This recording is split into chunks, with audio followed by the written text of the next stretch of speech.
Hello everyone! Welcome to this webinar on motivational interviewing with youth in the VR setting. My name is Jessica and I'm a YTAC team member. Before we begin, let's go over a few things. On the top right-hand corner, you're able to download our PowerPoint presentation at any time during the webinar. Right below that is our links pod where you'll see our evaluation. We'd greatly appreciate it if you could take about 5 minutes to complete this right after the webinar. It really helps us ensure we're providing high quality training and technical assistance.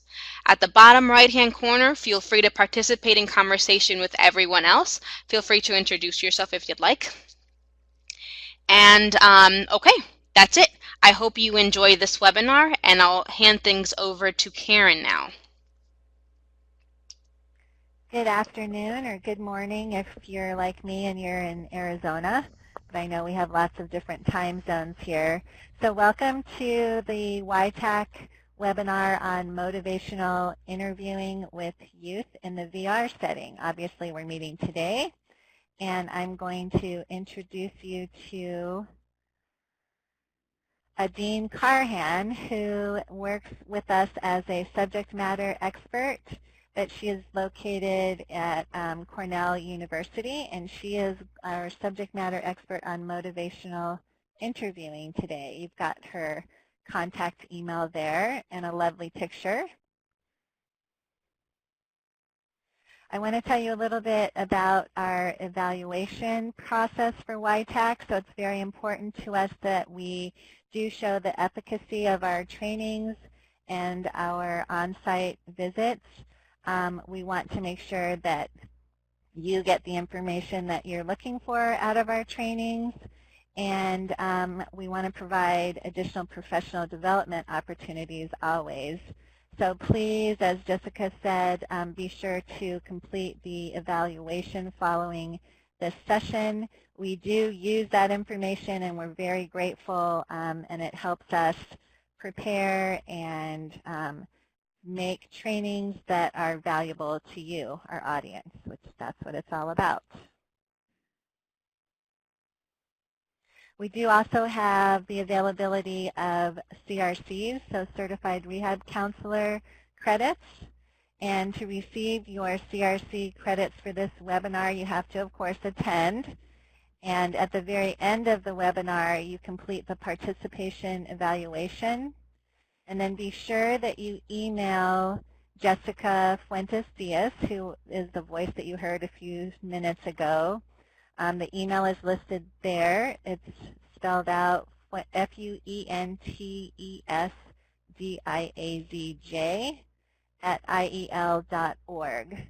And you request the form to submit to CRC from Jessica.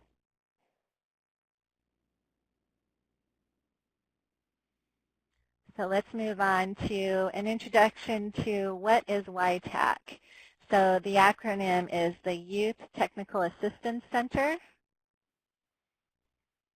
My name is Karen Grandin. I work for the Youth Technical Assistance Center out of DC, and I am what's called a State Technical Assistance Liaison. But the YTAC is physically housed under the Institute for Educational Leadership out of DC, and IEL, we refer to the Institute as IEL, is also partners with Cornell University. Thus, we have Adine joining us as one of our subject matter experts, as well as Boston University School of Education. And you've heard me say this SME, the SMEs, or subject matter experts, a couple of times already. We also work with lots and various different expertise of SMEs across the country. You're going to hear about motivational interviewing today, but we also have individuals whose expertise is in working with runaway and homeless youth, or programs for individuals who are blind or visually impaired. So we have lots of other really good information that we're able to share. So as I said, YTAC is housed under the Institute for Educational Leadership, which is a I want to say renowned, but we're definitely a noted partner in the areas of education, equity, obviously workforce development, youth leadership, and the focus is on preparing and supporting young people, their families, and community leaders, and not only supporting them and preparing them, but helping them mobilize to become involved in the systems of improving equity and I'm sorry, I just cut out for a second. Can you hear me? Yes. Yes, we can hear you, Karen. Okay, thank you. So we're also the goal of IEL is to be innovative in terms of strategies for all those populations that I just mentioned we serve and work with. So if you want to learn more about the Institute for Educational Leadership, you can go to www.iel.org.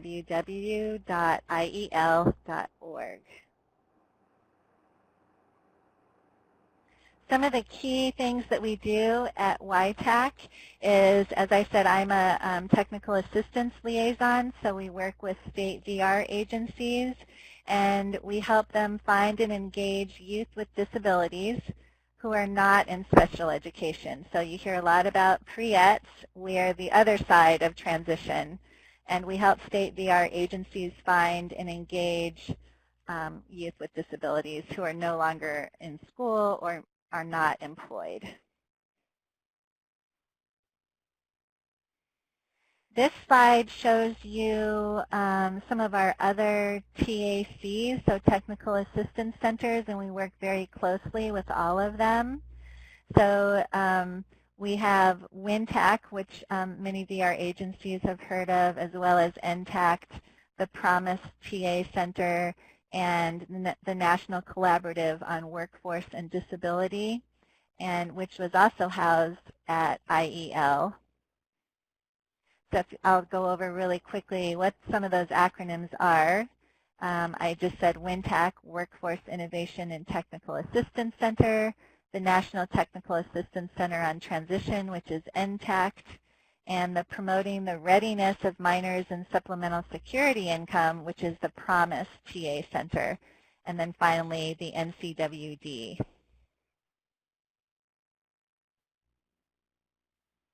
And now I'm going to hand it over to the fabulous Miss Adine, and she's going to take it away. Hi, thank you, Karen. Good afternoon, good morning. Thanks for joining us today. I know as a group that there seems to be a variety of experiences with motivational interviewing. Thanks for filling out the poll. It looks like there were about 30% of people who had had no previous training on motivational interviewing, and the other 70% had and incorporated it into their work to a varying degree. And it looks like, I think the majority fell, I don't have it in front of me right now, but the majority of people seem to fall, and I think it seemed to go back and forth between about 40 to 45, 46% of you said that you have received training and that you sometimes incorporate it into the work that you do. And that's about where I expected it to fall. It's something that you may find useful with particular clients. And in particular, the reason that we chose to focus on this topic is that it's showing itself to be a very helpful technique or set of skills to be able to use with youth and with certain specific groups that have historically had difficulty in relationships with service providers and in accessing the resources that they need in the community. So we are by no means saying that this is a one-size-fits-all for every client that you work with, but it's something that provides some useful skills that I think you may find helpful even in your personal life. I find that even with my children, who are both adolescents, that understanding the way that they think and the impact of the way that I say things to them, the kinds of questions I ask, I have found myself really reflecting on how I can even incorporate it into my parenting. So thanks for joining us. I think the one thing that I would say about MI, and MI is what I'm going to use as the initials for motivational interviewing, on the surface, it appears to be fairly intuitive. And in terms of therapeutic techniques, it has a pretty simple basis, pretty understandable, pretty easy to apply kind of concepts, at least on the surface. And I think the more difficult part is the actual art of applying it, and it really is an art of being able to incorporate it into your interactions, because we all kind of have a tendency to slip into some habits, and sometimes we come with our own professional biases. And so what I would encourage you to do if you've been to MI trainings before and you're sitting in as a refresher is maybe take it to the next level and think a little bit more critically about yourself and your own interactions, and kind of self-assess and check in with yourself about when you are interacting with youth in particular. Are you using some of these? Are there some of these strategies that you could be incorporating more into your work? So with that being said, let's look at some of the things that make MI a good match for VR counseling. One of the things that research has shown is that motivational interviewing is really effective in addressing a number of behaviors that have been shown to be barriers to employment. And I think it started out with substance abuse, and that's what it's widely associated with, but also things like engagement in mental health treatment, which sometimes is the first step that's necessary in order for somebody to be ready to be pursuing employment. It's really helpful with physical health goals like dieting and diabetes. I've seen it applied with certain specific things like diabetes and epilepsy, because there's a need for ongoing medical treatment and a need for monitoring medication and things like that. And also it's been beneficial in other antisocial behaviors. So some of those things that are getting in the way may not be what you are thinking that you're going to be speaking about with the youth that come into your office, but it could be, if you're like me, you may be in the middle of a meeting where you have on your agenda, you're going to be talking about something. You have a new client that comes to you, and suddenly you're talking about something unexpected like substance abuse, and the fact that maybe their pot usage is one of the things that's decreasing their motivation for pursuing employment. So it could be that you're quickly thrown into a situation unexpectedly where it's helpful to have some of these skills in your back pocket. The other thing that is really helpful is that it can be applied in a short time frame, and it builds on the strengths and training that a lot of you already have, because you have a desire to work with individuals and to help them pursue goals. And so in doing so, MI kind of adds to the skills that a lot of you already have and to some of the personality qualities that probably made you a good match for being a VR counselor. And it's different from other client-centered approaches because it's more directive than some approaches, and it's a little bit more strategic. But it's still allowing them personal choice, and it's still allowing, it's a collaborative approach. So it appears to be something that you are not providing counsel, but you really are providing counsel. It's a way of doing it where the individual feels like they are coming to these decisions on their own, and you're providing support and walking alongside them. So that is one of the great things about using motivational interviewing with youth, is that in the end, our hope is that they feel like they came to a decision that was of their own free will, and that somebody didn't coerce them or tell them that they had to do this because we're the adults telling them what they have to do. So this is a picture of the model of change, and this is something that you may have seen associated with substance abuse and other types of addictive treatment. That's where it started out. But this is something that the theoretical basis of motivational interviewing was based on. So the motivational interviewing strategies can be matched with the stage of change that somebody is in. It works really well with the stage of pre-contemplation. So in employment, that's when somebody feels unready to work and is neither willing to work nor interested in looking for work. Now, one would think that somebody, by the time they come to you, has already made the decision that they want to work, but the reality is that sometimes maybe they're coming because somebody else made them come and it didn't feel like a choice. Or maybe they came to you, and we know that making a decision is not a linear process. They may have come initially thinking they were ready to make a decision, and then when they got in your office, they feel anxious and they're suddenly feeling like they're not ready to make this decision. So people can really move back and forth between these different stages. Contemplation is the next step, and that's also where knowing some of these motivational interviewing strategies is helpful. That's when someone has really thought about the possibility of working at some point, but they are experiencing ambivalence, and we're going to talk a little bit more about ambivalence in a little bit. So they have thought about it, but maybe not now, or maybe they're thinking about it, but it's not something they've come up with a specific plan about. And you can look at the rest to see where youth and employment fall. Here's some, I'm going to pause for a minute here, actually, because we do have a polling question. So I'm going to have, if you want to go ahead and read that, Karen, that would be great. And we'll pause for a moment. I'm happy to. So it's the second poll. It says a recent meta-analysis of research demonstrated that when measuring even brief encounters of 15 minutes or less, motivational interviewing showed long-term results blank % of the time. And your choices are 22%, 38%, 52%, or 64%. We hope that you're not one of those no-vote folks and that you're participating with us.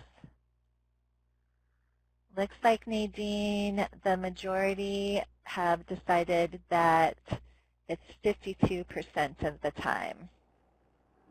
You're very close. It's actually 64% of the time. So, so that is a really encouraging thing for me to hear when I think about situations where I may only have half an hour or an hour with an individual, and I don't know whether they're going to want to come back and see me again. I don't really know where they are in the process. So that's what's also really, what also makes a good match between motivational interviewing and the VR work that you do, is that oftentimes when you're meeting with somebody, you don't have a long period of time with them to get into really in-depth interventions or counseling, so in terms of therapy counseling. So motivational interviewing is something that provides you with some skills and some tools that can be applied and have actually shown evidence-based effects, positive effects with a large number of people in a very short period of time. So that's great to know.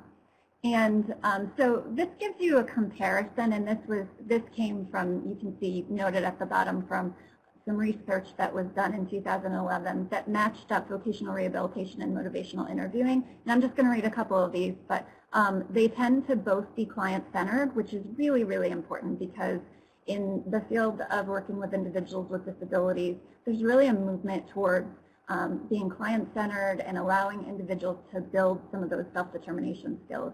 So that matches up really well with motivational interviewing in VR.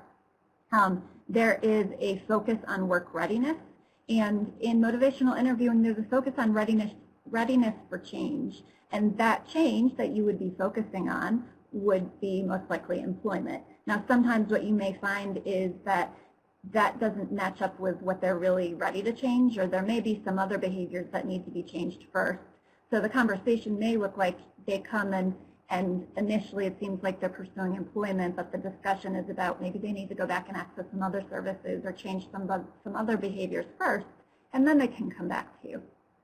And then we also have, there's the tendency to look at informed choice in vocational rehabilitation. And in motivational interviewing, they refer to a menu of options which provide individual choices. And that menu is really just a term that's used kind of loosely. It could be something that's actually written. It could be something you verbally state to them, but it's offering them a choice in the options rather than telling them specifically what one thing they need to do. So some VR themes that have shown some promise in terms of being addressed with motivational interviewing include things like looking at the values and benefits of employment. And there, I referenced in the reference section, or on one of the slides, there is actually an article that provides some tools for gauging this that are printable handouts that you can use with individuals. And I would really encourage you to try some of those things with youth in particular, because sometimes having something written for them can be a way to engage clients who have difficulty feeling comfortable talking with you, or maybe who lack the verbal skills to be able to comfortably carry on a conversation and express themselves. So I would check out some of those resources, because you can actually do some kind of pros and cons lists with them, but looking at what's good about employment, what might be some things that are holding them back. Also, concerns and fears. There's oftentimes a lot of those with youth. Employment is new for them, and they are looking at, for many of them, venturing out into the world for the first time, and that's a really, really scary thing. They also can have some conflicting feelings about things like personal expectations, and maybe the expectations that their parents have for them versus the expectations that they have for themselves. So it really is a good fit for some of the things that you'll be talking with youth about in terms of your role as a VR counselor. Another thing that I wanted to briefly touch on is that we want to put this in the context of this age that you're working with and what's going on in the brain, what's going on in the body, what the thought processes are like. And research has recently shown that there is a huge change and growth in brain development during adolescence, which is really, to me, is really kind of contrary to what I used to think, and I think what we thought in the field is that we thought that this only happened in early childhood, particularly in those first few years under the age of 5.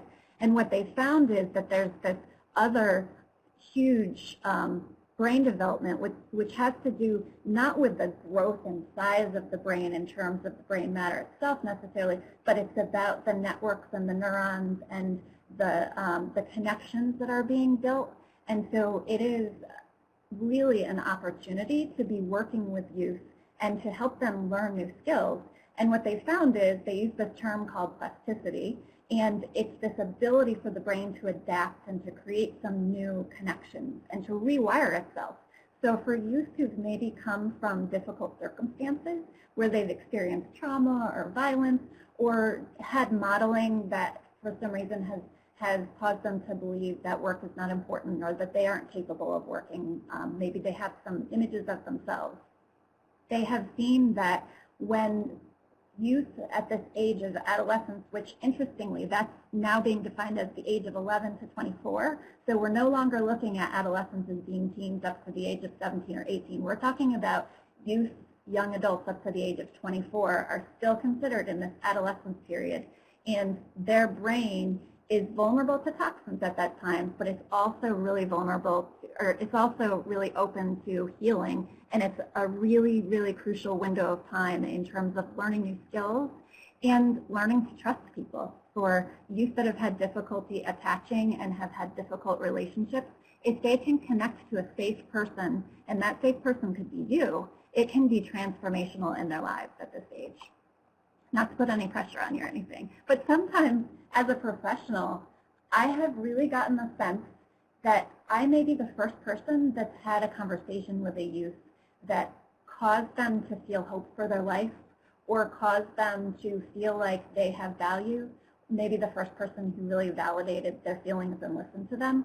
So don't downplay the role that you have in their life, and that doesn't mean that you have to go on to take on a mentoring relationship or anything with them.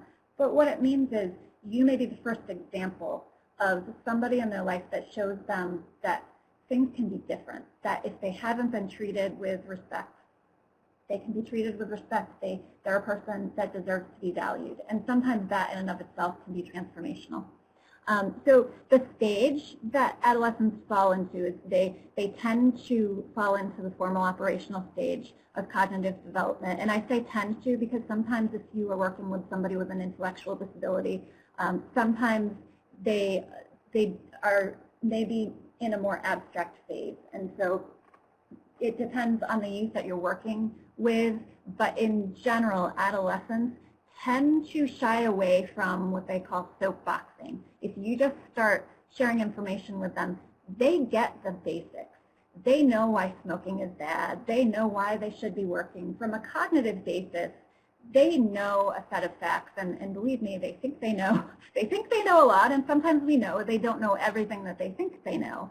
but they really are turned off by the approach of, I'm the adult and I'm going to tell you and you're going to listen to me. And that is one of the first turnoffs for youth, because they want to be treated with respect, and they're also grappling with more abstract thoughts, and they're coming to a point where they want to figure things out themselves, and they don't want to just do it because somebody told them to do it. They are rebelling against authority because it's developmental. They are learning to become more independent. They're learning to individuate themselves. And so we can expect a certain amount of resistance to us saying, do this, don't ask questions. So we want to be trying some other approaches. And some things to try are to explore their thinking and their motivations, and to ask them from their perspective, what's influencing their desire to work? What are their parents telling them? What are their friends telling them? Are their friends getting jobs? Are their friends not getting jobs?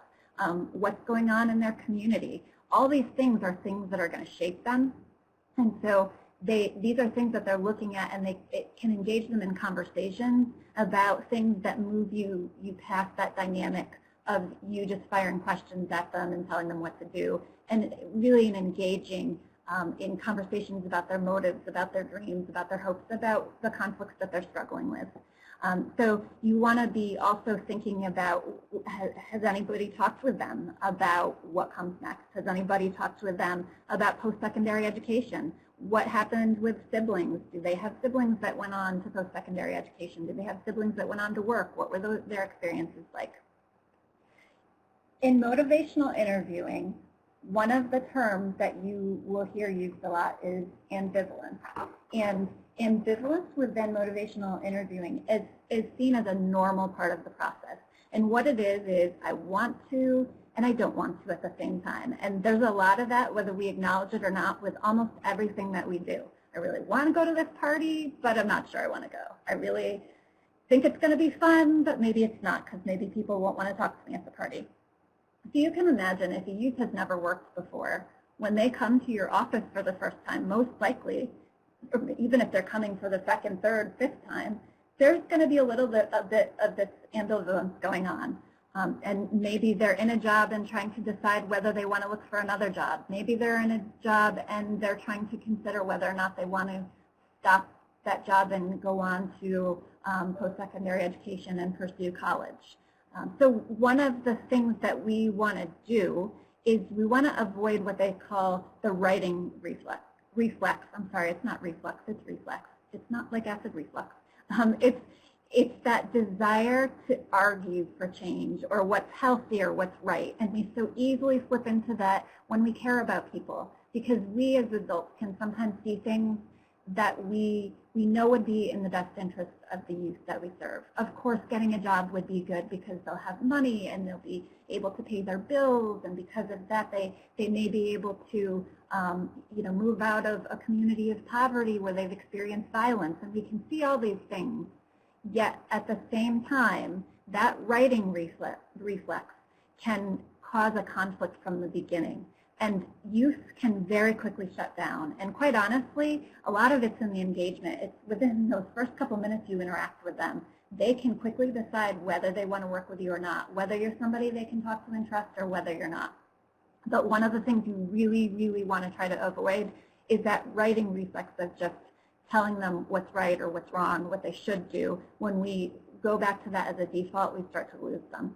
And the term that Miller and Ralnick, who are the ones who established the motivational interviewing as a framework, the analogy that they use is that MI should feel like dancing rather than wrestling. So when you feel like you're starting to wrestle, and I think we can all come up with an image of what wrestling looks like, we need to back off and we need to think about, when you're dancing, there's somebody who's leading, who has a plan of where they want to go, and they're leading, but it looks effortless. Effortless. Sorry, did not get that. Effortless. I know, tongue-tied.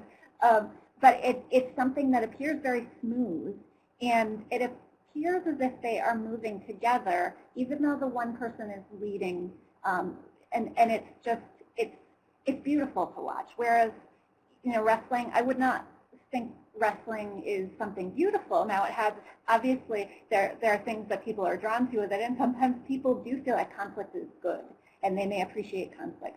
But in reality, in the working relationship with youth, this idea of dancing is a good model to have in mind when you are trying to build that engagement. So this is, yeah. Adine, can I interrupt you for a second? We have a question as I have this vision of rappers in my head and doing the jig dance, whatever. So we have a question from one of our participants, and it is, what do you do when the youth is unable to express their ambivalence? They tend to know what an adult thinks what should be done. And as an example, let us say, for example, getting their high school equivalency. So what do you do when they are unable to express their ambivalence? I think that we start with, and we'll give examples of open-ended questions. Open-ended questions, to me, are a good way to open up a conversation that becomes a conversation, and in that process, to try to encourage them to express their hopes and their dreams. And I think we all can start with an assumption that being a young adult, there's probably some differences between what other people want or expect from them and how they see themselves, or maybe them not really knowing how they see themselves. And so it could be that if you suspect that those things are there, but you don't, but they haven't articulated it, or you're not sure, maybe they don't have the language skills to be able to put that into words. Sometimes what I will do is kind of hypothesize, and I might say something like, well, you know, I'm thinking, given your age, that sometimes it might be difficult to have parents saying that now it's time to go out and get a job, or that you have to get your high school diploma when school is so hard. Can you tell me a little bit about what it feels like to be you? And so those are some kinds of questions that I would use to open it up and to acknowledge, and sometimes they'll give you nonverbal cues. You'll see them nodding when you articulate something that's already there that they haven't been able to express. Usually it's a really quick nod, like they're nodding, yes, I wanted to say that, but I couldn't say that myself, and then it starts the conversation. So I think that it's something that we can assume is there, and we can ask some questions that can try to get at it, or sometimes we may assess, maybe they know what they want to do, and it could be that you have some youth that come to you and maybe they're doing what everybody expected and they're okay with that, and I think it's just a matter of checking in and making sure that we're going the route of self-determination, of helping them to make choices and to identify their wants and their needs and preferences, so that we're following what they want, not what everybody else wants for them.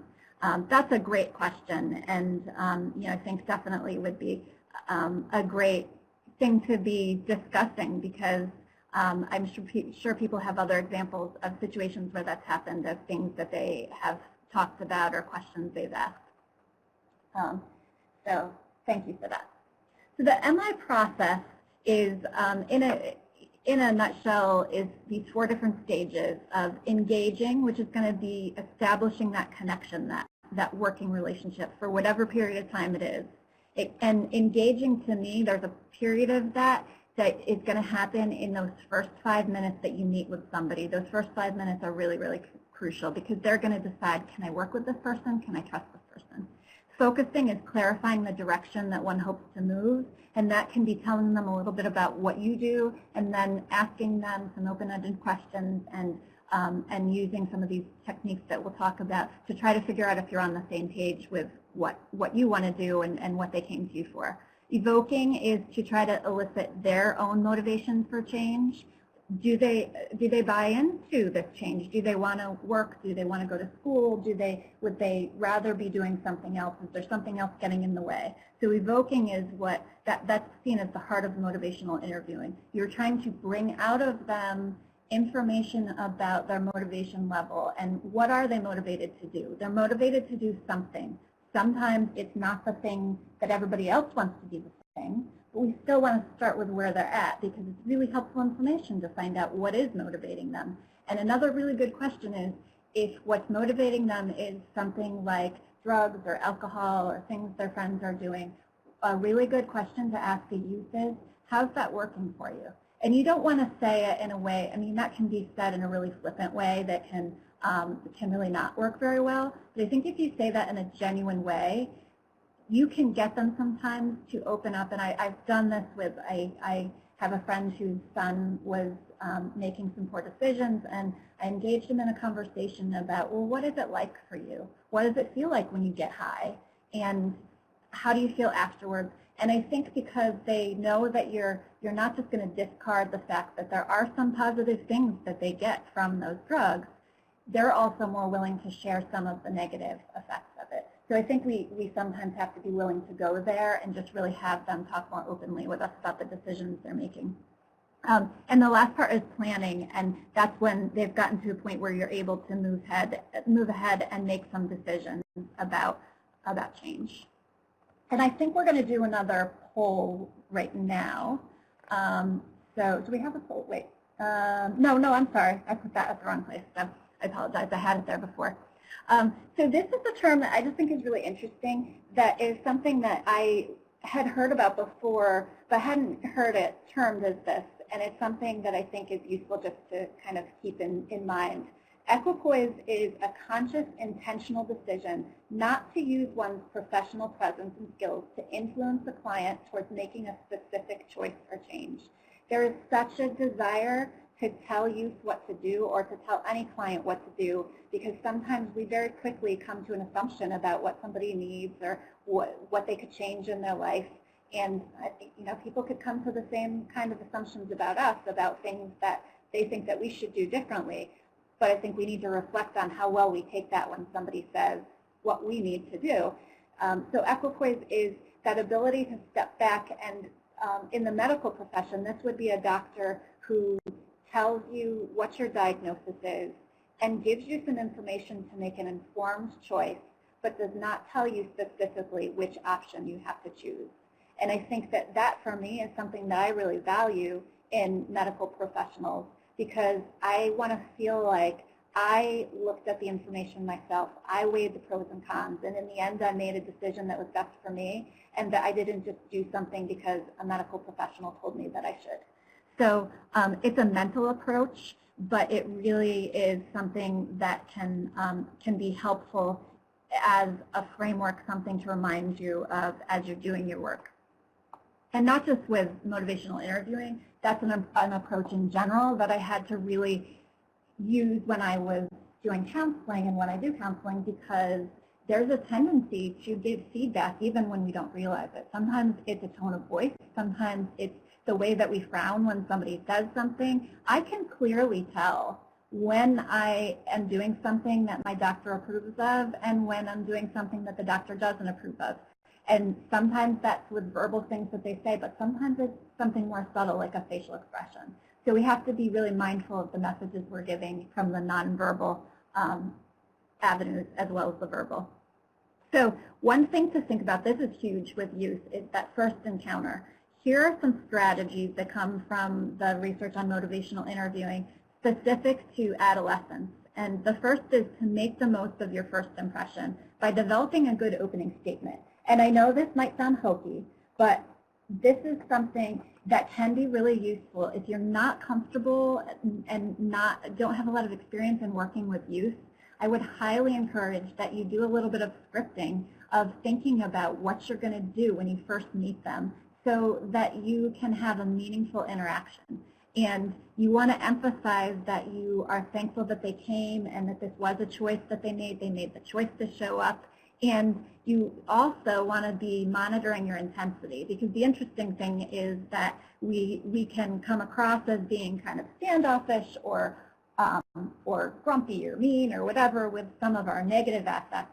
But on the flip side, if you appear too overly enthusiastic, that can also cause youth to shut down if it's not congruent with what's going on internally with them, because they may feel like you don't really get them, you don't understand them. And I have had people, I know in the mental health realm, that sometimes if people are experiencing depression, it's hard for them to be around people that are upbeat and too chipper, because it feels incongruent with their mood, and because it's incongruent, it's uncomfortable. so they're not engaged the same way. So be thinking about your affect. You want to just kind of have a neutral, friendly, but not overly friendly, overly chipper, and annoyingly cheerful. You want to set an agenda is number 2 to illustrate your approach to collaboration. That could be something that you actually have in writing. You may want to take the time to write something up that just gives an overview of some of the things as a VR professional that you typically look to accomplish during that first meeting. Or it could be something that they call, there's an agenda map, which basically, and if you Google agenda map, you can find online worksheets, but it's also as easy as taking a piece of paper, drawing circles on it, putting names in those circles, and they include things like you have a realm for education, you have a circle for work, you have a circle for family, and in that they can write down, or you can write down for them, what things are on their agenda to talk about, what are some of the barriers that are getting in the way of work, where are some of their natural supports. That's a really great way to map out what you want to talk about and what they want to talk about. And you can also just take a piece of paper and say, hey, let's write down together what I think I want to talk about during this meeting and what you might want to talk about or questions you might have, because it shows collaboration. And the other thing is that if they're nervous, if they're anxious, if they are triggered because they've been exposed to trauma, what we do also know is that knowing what comes next is really important, and it helps people to become more comfortable and regulated. So an agenda is a really good way to start an initial meeting because it tells them what's going to come next. And then to go along with that, you want to be thinking about applying a trauma-informed lens, thinking that this person may be in a state of kind of fight or flight, where they do not feel comfortable coming to a service provider and sitting in an office. So you want to think about how you can make them feel welcome, and that could be things like, even how you set up your room and the kind of lighting that you have, and maybe you offer them a drink of water, maybe you just make some chit chat first to help them feel comfortable, just to make sure that they're physically comfortable being in the room. The ORs you've probably heard in reference to some specific skills that are used in motivational interviewing. The ORs are basically, the O is for asking open questions, open-ended questions. The A is affirming. The R is reflective listening. And the S is summarizing. And this gives you, I'm going to start with the questions. And you may or may not have heard this. This actually comes from Miller and Relnick. It's DARN. It's the acronym for questions that can inspire change. And this is a list of things that give you some ideas if you feel like you kind of just slip into kind of a rut of asking questions, which sometimes when we do something for a while, when we're doing the same thing over and over, we fall into a rut or a habit of asking the same kind of questions. It can sometimes feel interrogative to people to come into intake meetings and other places where they have to fill out forms and we have to ask them factual questions. It can feel really uncomfortable, like we're just firing things at them as if they're taking some kind of quiz or something. And so you want to be alternating that with some other meaningful questions. If you do have to gather information, think about asking some of the questions in a different way. Ask them about their desires. How would they like things? What are they looking for? Ability questions. How would they go about things? Get them to highlight some of their strengths. Reasons. What are some of their reasons for considering change? When we can get them to articulate their reasons, then we can start to move towards some goals because we're then building on their own internal motivations and we're starting to engage in what they call as change talk. And their need for change, like what needs to happen. So if you want to do X, Y, and Z, what are the next steps? What would need to happen? How urgent does this feel to you? So these are some things that, some questions that can help to frame your conversation if you're wondering how to get things going. Some other tools that are useful. Yeah. Yeah. Hi, it's Karen. I just wanted to point out the significance of that previous slide and what it means to VR counselors and kind of your statement about how sometimes we tend to shotgun questions. And what this proves to me is that there is a way for the VR counselors who have to fill out their case management system and look at their computer while they're trying to meet with somebody to get some of those real specific questions answered that they have to get for the data purposes, but you can get them by using some of these techniques and these questions, and so you can meet both objectives to ask open-ended questions and still get your data points met. Yeah, and honestly, I've seen the difference. I've observed in people the difference between, so for example, at the counseling agency that I work with, I've seen the difference in approaches to intakes. There's always an intake when new clients would come in. There would be an intake to find out what brings them in, and of course it comes with a whole bunch of questions about medical history and about educational history and mental health and lots of different things that have to be asked that are on a form, and the form is many pages long.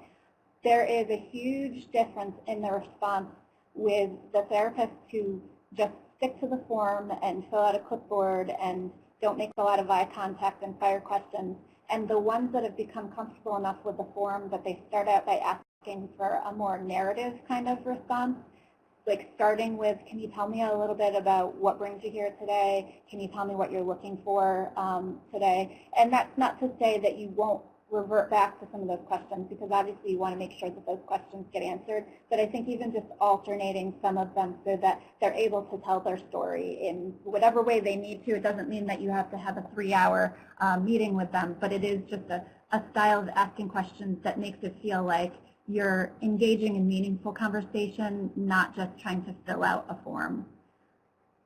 So yeah, thank you for sharing that. I appreciate that.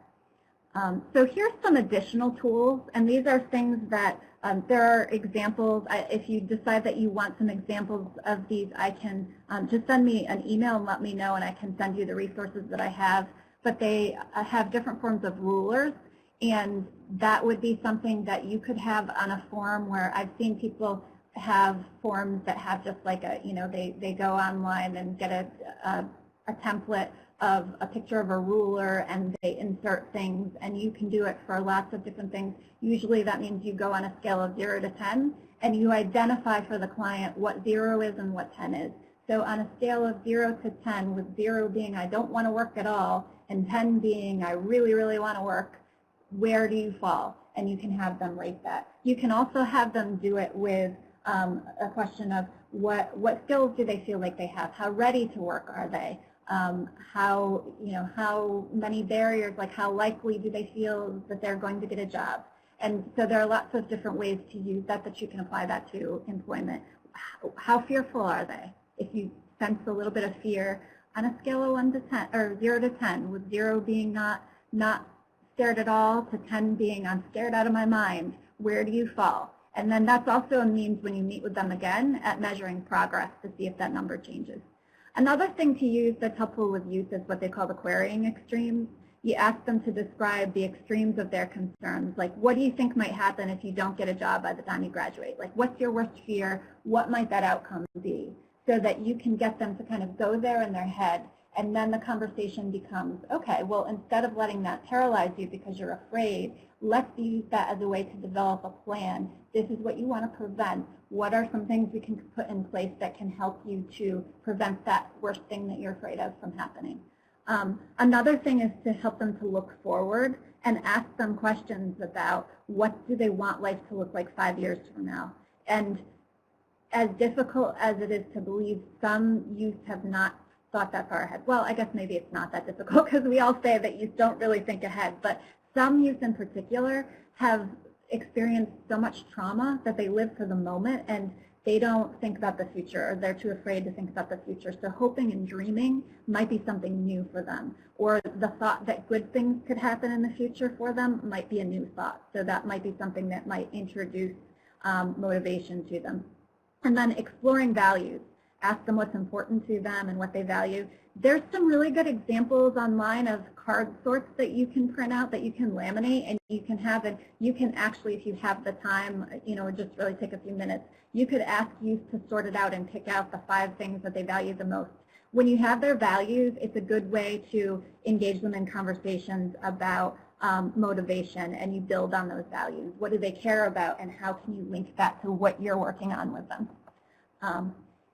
Affirmations was the A in ORS, and I'm not going to get into a lot of depth with this because I think it's fairly straightforward, but the thing that you want to avoid is with youth, sometimes you can seem phony or disingenuine if you make general affirmations. Like if you're always telling them, oh, you're just so good at everything, or I've had people say their parents are like that.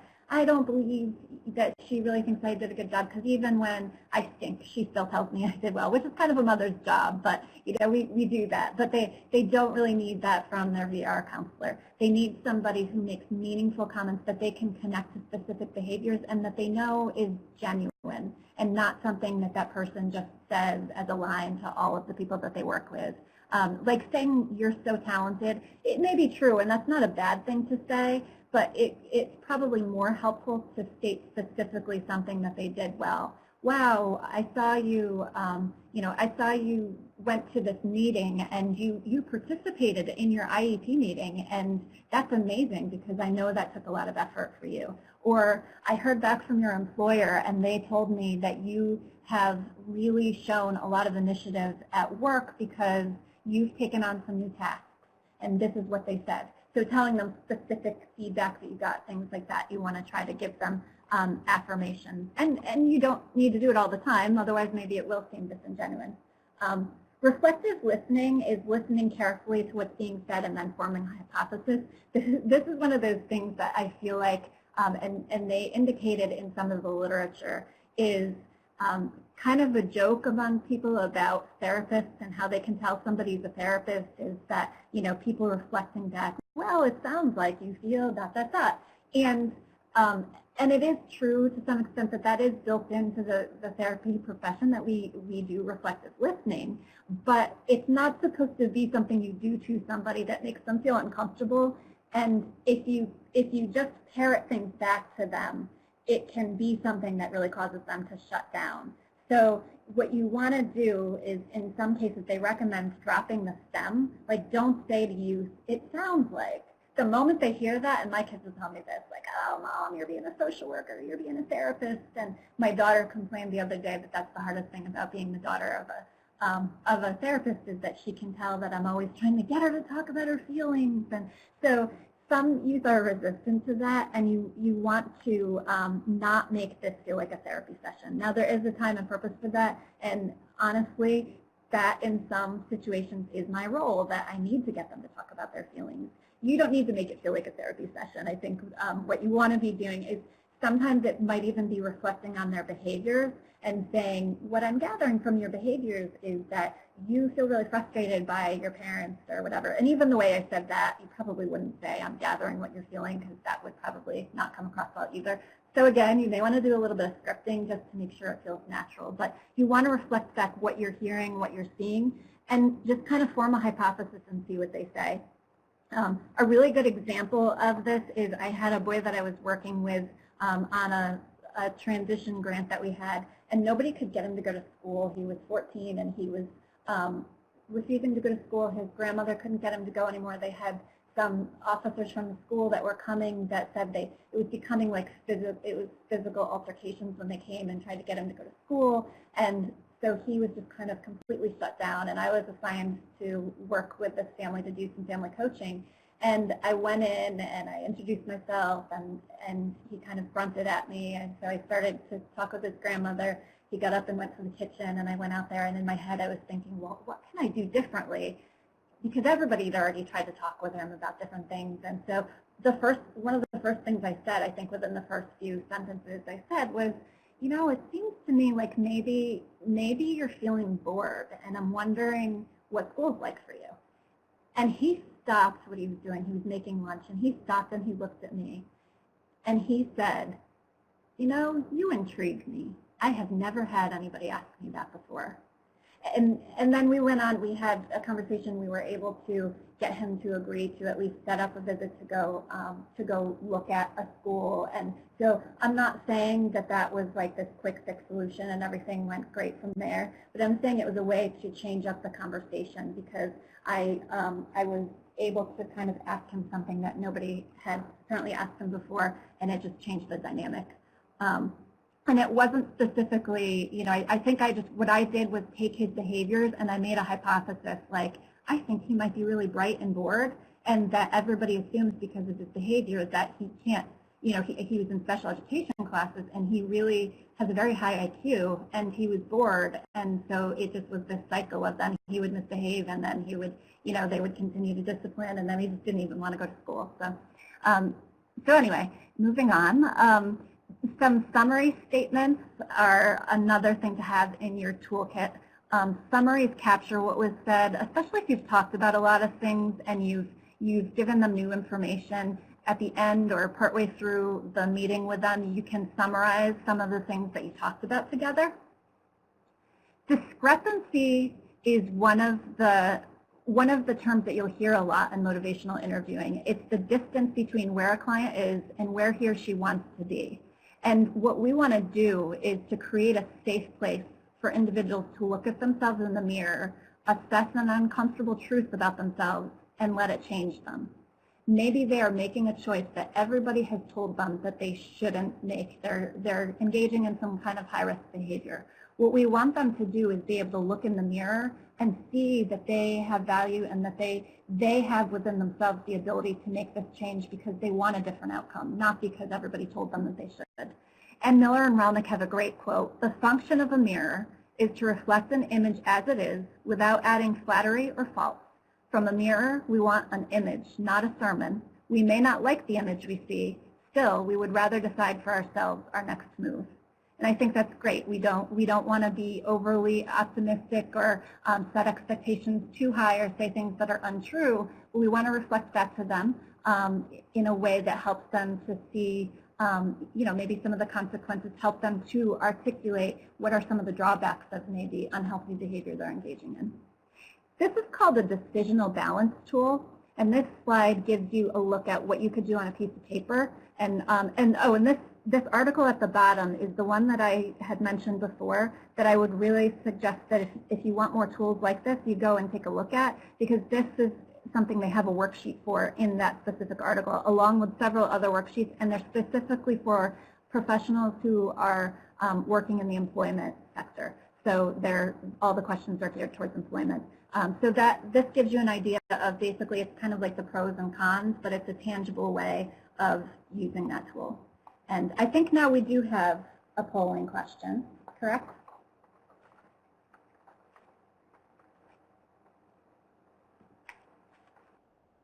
Yes, we do.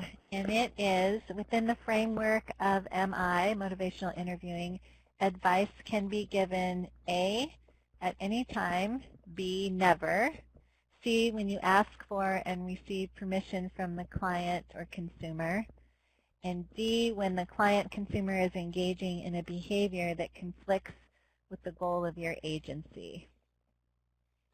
And I would say everybody is pretty much agreeing that it is C, when you ask for and receive permission from the client consumer.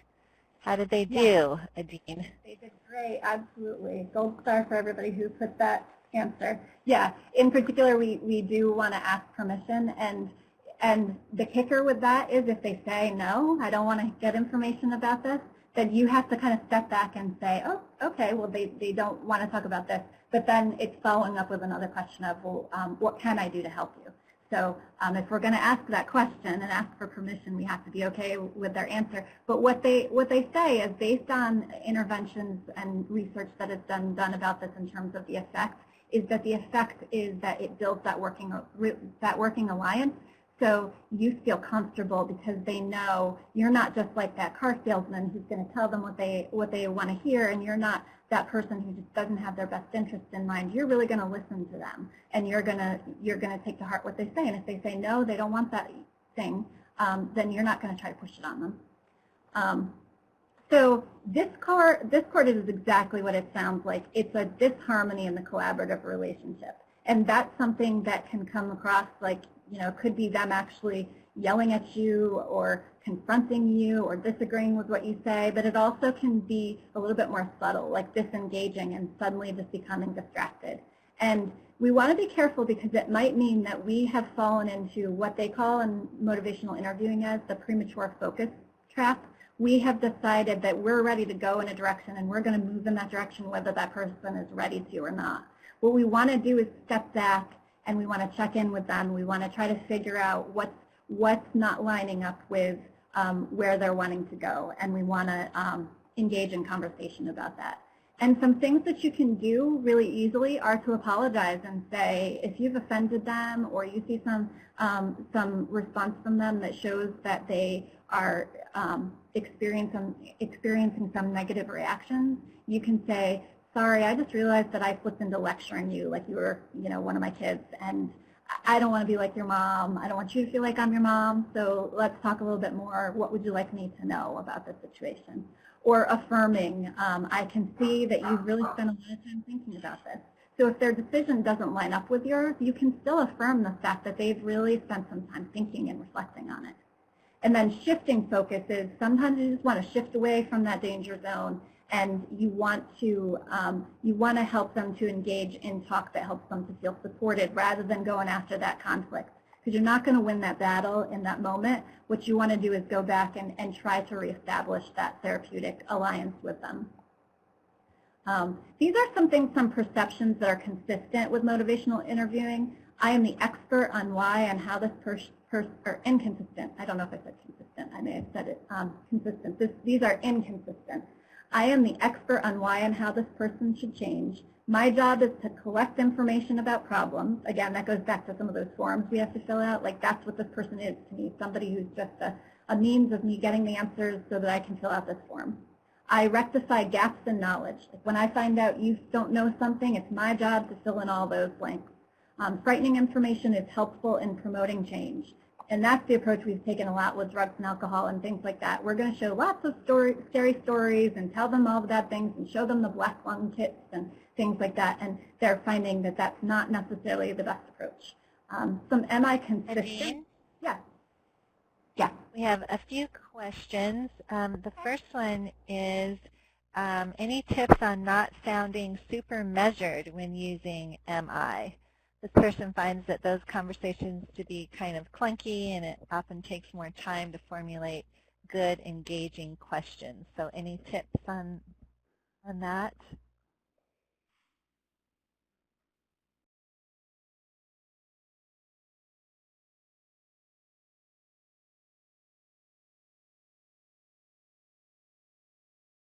Dean, if you're talking, you're on mute. I'm sorry. Thank you. So I think that a good starting point is to look at some of the things that are suggested by Miller and Rolnick. So if you go to the book, or you even go to, I have some samples of some motivational interviewing training books and things that I downloaded that I could send to somebody if they want to send them to me. But look at examples of what's recommended, and then spend some time practicing how you would put that into your own words. Because I think the most important thing is that you want it to sound natural to you and to how you talk, because they'll be able to tell, and it's not going to feel normal to you. And so the best thing that I can say, I can't give you a one-size-fits-all what's not going to feel clunky. What's not going to feel clunky is if it matches up with your style of expressing things.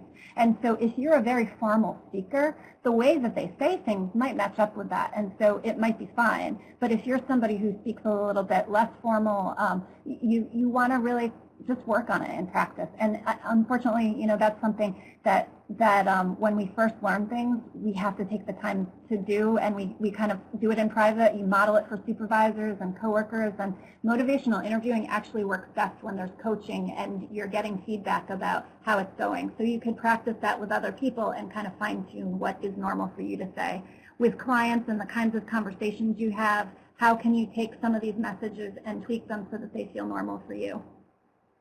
That was a great question. So, and thank you. Oh, go ahead.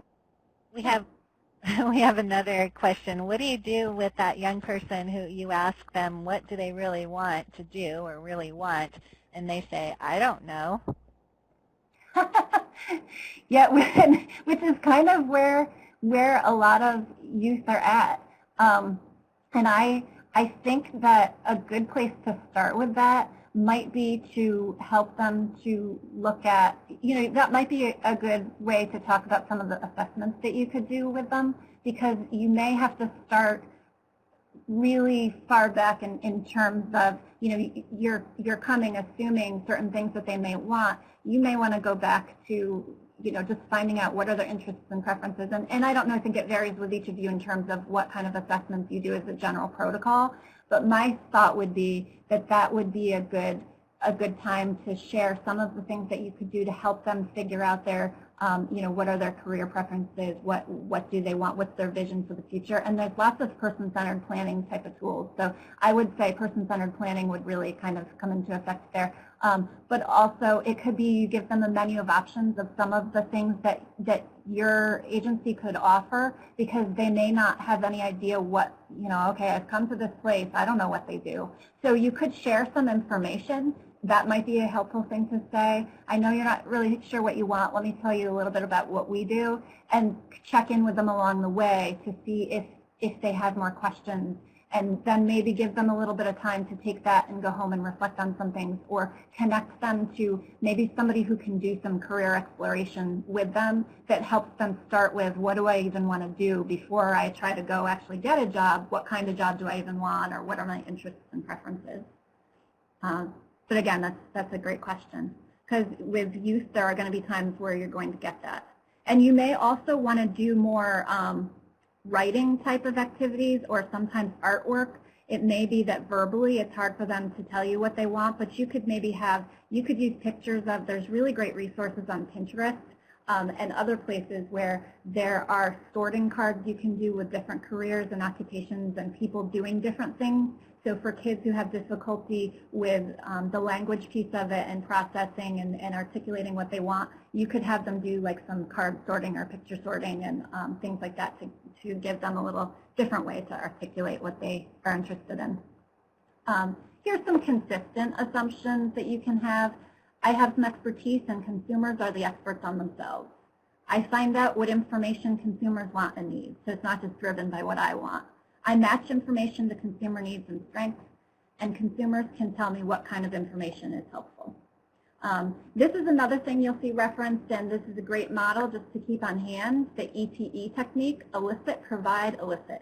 So, for example, if they said, I really don't know what I want to do, you could ask permission to share some information. Like, okay, well, do you know anything about what VR is able to offer?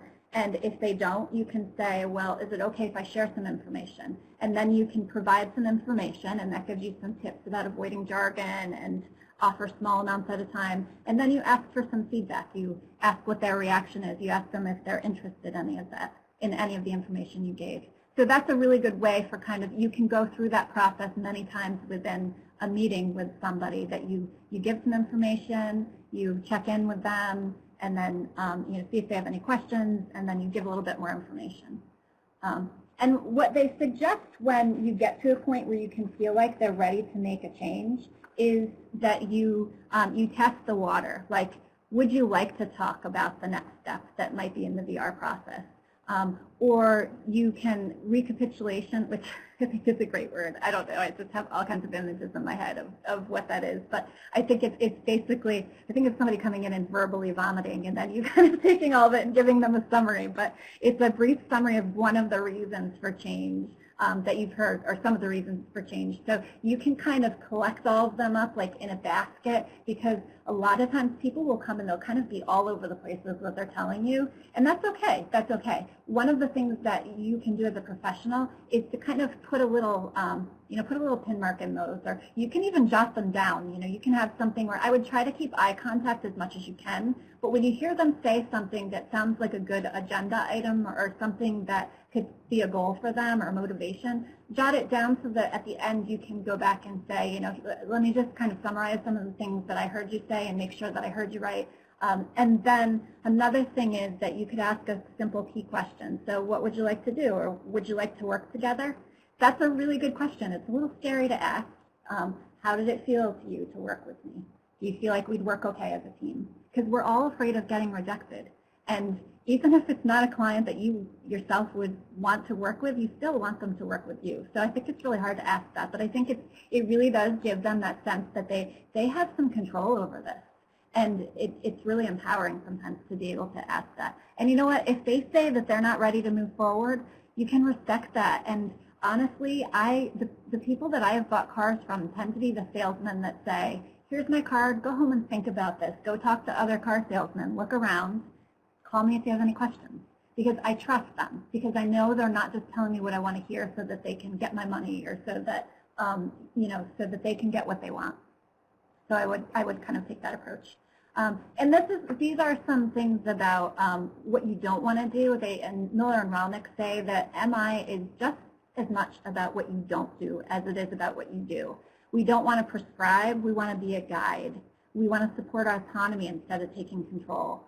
We don't want to immediately jump to problem solving and make people feel like we have all the answers and we're, how could they not figure this out on their own because we have all the answers, because they don't really hear that the right way. And that's very disempowering. We want to create an atmosphere of warmth and acceptance, and that we see them as more than just this collection of bad behaviors that people have maybe already told us about. And we don't want to emphasize external demands like what their parents want or why you think they should change. You want to elicit it from them, and you want that to come from them. And then the thing that I want to leave you with at the end of this is some self-assessment questions to check in with yourself. This gives you a way to look at the different levels of motivational interviewing and just see how you think you're doing with it. And you may even ask a supervisor to observe some of your interactions and give you some feedback. You may pick one of these at a time that you work on. You may find that one of them feels, you may feel like you're strong in some of them, not as much in others, so you might just want to pick one or two that you focus on. But these come from Miller and Rolnick as a way of assessing how you're doing with it. So with that, this gives you some of the references I used if you want to look those up, and feel free to let me know. Like I said, email me if there's something that I mentioned that you would like me to forward for you. And I think now we can open it up if there are more questions or more discussion. This is a time for us to be able to chat a little bit more.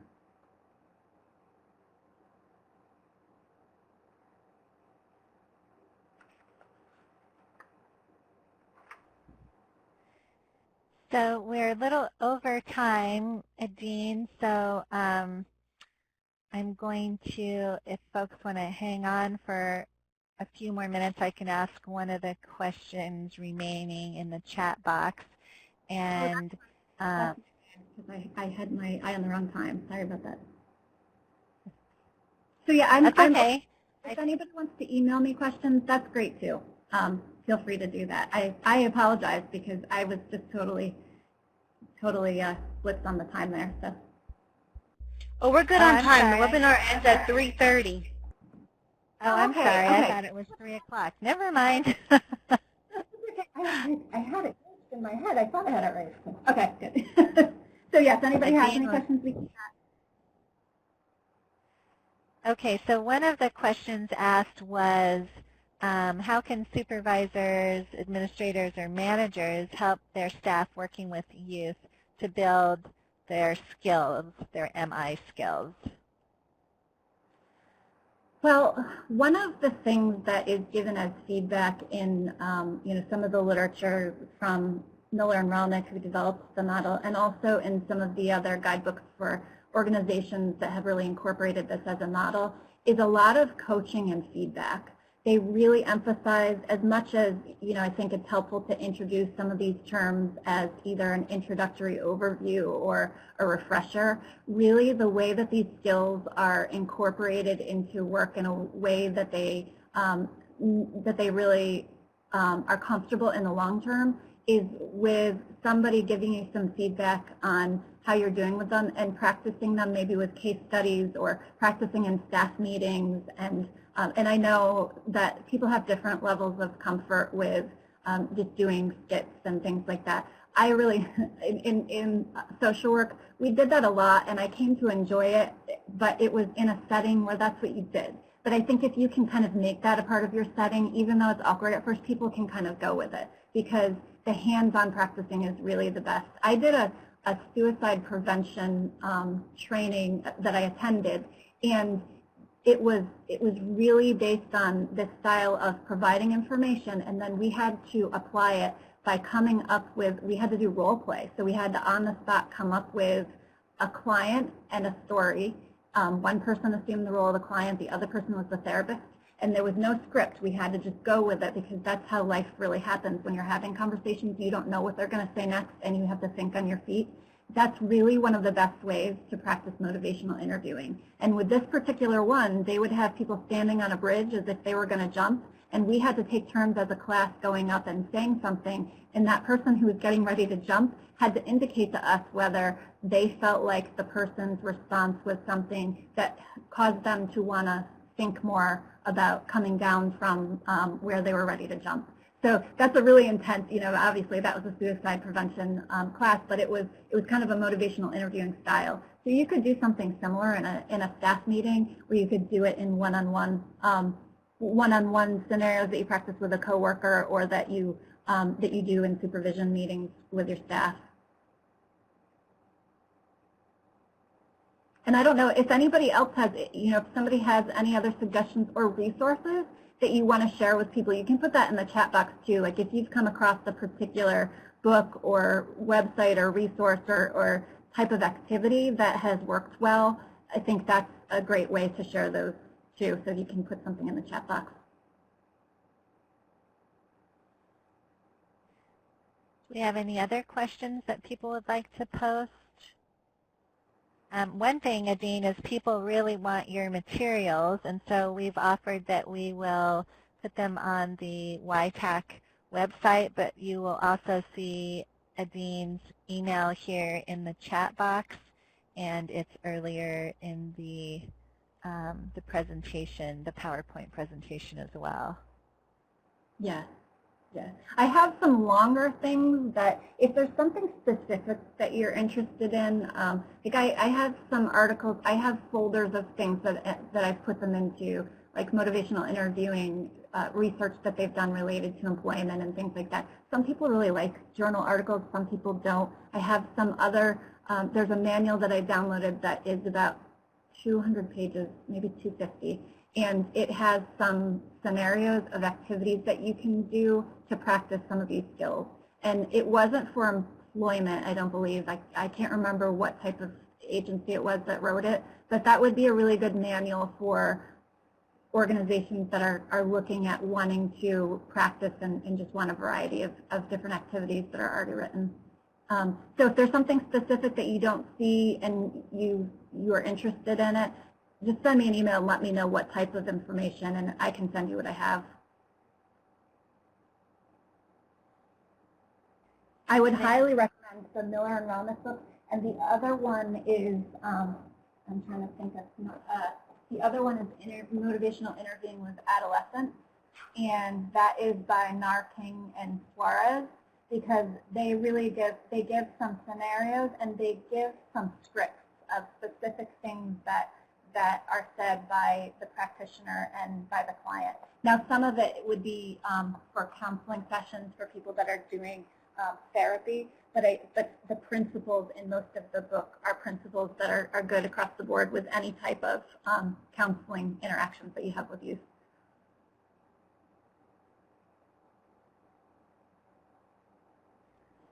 So, last call for any questions if you'd like to post them on the chat box.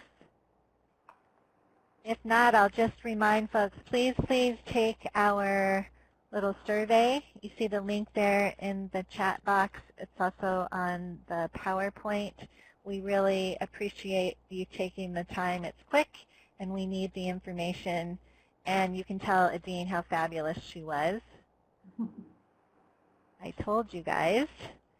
And then a reminder for those of you who are seeking CRC credits, that you fill out the form and send it to Jessica Fuentes-Diaz. Thank you very much, and I appreciate all of you for joining us today. And if you have any additional questions that you think of later that you want to send to me, feel free to do that. I'm always happy to chat with people about different things, especially when it pertains to working with youth. And I hope you all have a great day.